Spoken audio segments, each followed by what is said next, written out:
Well, thank you, Rashad, for allowing me to join your keynote. I'm our CTO for Accenture Cloud First Data and AI. We've been working with confidential computing for about maybe a little over 3 years now, starting with getting into it a little bit with Intel with SGX as they were coming out, and then with Microsoft with Seal as that was being born.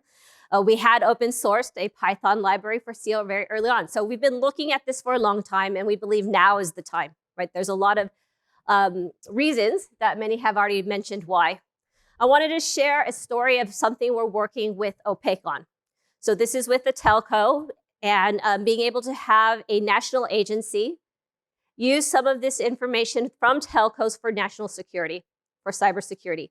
And so these telcos across this government, they have a number of different ones, and we need to be able to share their data. So there's PII data involved, and there's internet traffic data involved. So this is highly sensitive. And so to make this happen, we're working with Opaque and creating this multi-party clean room. Right, so some of the requirements that he just mentioned has to be secure not just within the cloud, but across different clouds, so multi-cloud and hybrid cloud. It needs to have privacy controls because, again, we're dealing with PII data here. So very much it's about the privacy and confidentiality. The scalability to be able to scale these solutions. So a lot of things when, things like homomorphic encryption as they were coming out had a lot of great promise, didn't necessarily perform. So we needed to get the answer quickly, right, so that we could do something about it. So the scalability that is now powered also by the cloud to be able to make it perform both at speed and to scale up.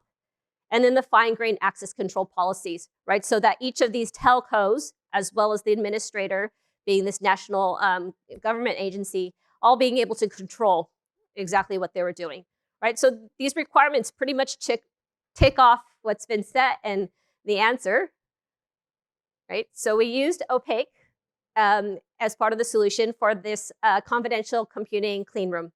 And so the administrator, this government agency, had a client. And then we had each of the telcos also have their own Opaque client on premise or within their own cloud environment. And then that's where they were able to really encrypt the data and then to bring it together into this clean room that was powered by Azure, right? And then using Intel SGX. And that's where a lot of the computations happened. And so we're running both a series of Spark jobs pretty much to be able to help identify some of these patterns and where some of this activity might be happening that looks suspicious.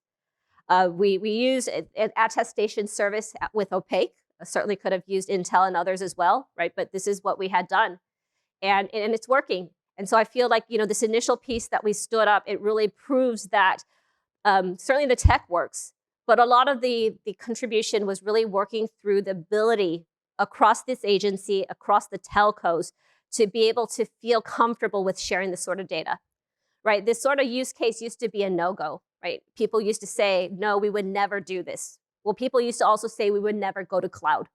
And so I think the biggest benefit here is that not only was it a go, we showed it works. We worked through the policies to be able to allow this sort of compute to happen.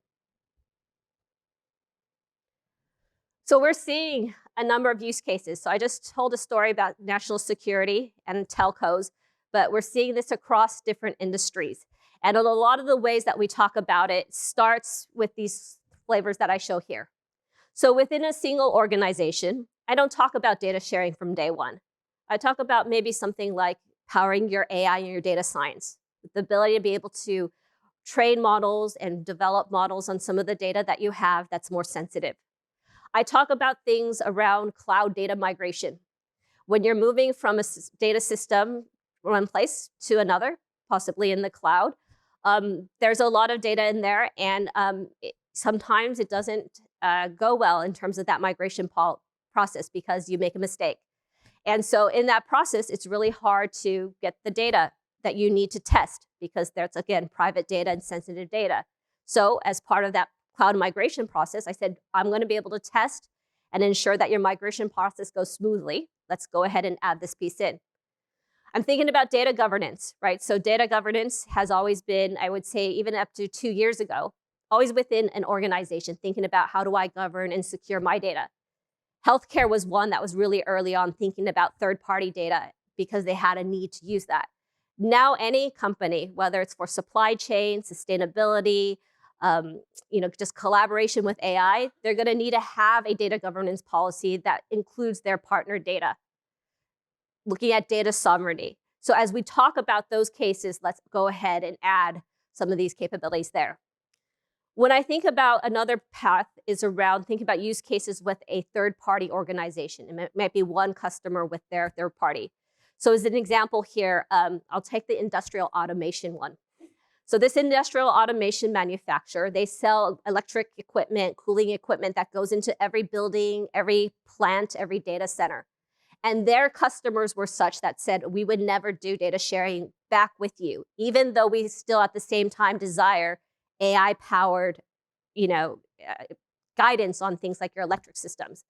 Ironically, even the data centers that house the cloud today was one of the most resistant about sharing data back to them, because again, that is their secret sauce. So in this case, we were able to say, well, let's use some of this confidential computing to allow you to enable these AI-powered use cases that you want yourself. And again, the pattern that we started, let's just the data center as the example, their IT operations, that's not something that they're going to reveal right away. That's still very, very highly sensitive. But they started with, again, their building management, their cooling, their power, those sorts of operations. That's great. They're starting the conversation. Let's get this pattern built in place. And as people feel confident with it, we can add more data to it. The final one is around multi-party organizations. And I gave the example already with the telco. Let me give you one more with retail. So we're working with a conglomerate of retail associations. Like think about the malls that you see right around here. And for these malls that might have different shops along to it, they want to share loyalty data to be able to, as a whole, say, for the shoppers in this district, what are people actually buying, right? Are they buying travel goods, luxury goods? And so in this sense, we're also building a multi-party compute environment so that each of these different shops can contribute their loyalty data, and then they can find out new opportunities for them as a whole. So hopefully I brought to life a couple of end user examples and how we do see people already moving to adopt confidential computing, and really excited to be here. Had one last slide. I think there's some opaque capabilities in the afternoon. So thanks for showing. Thank you.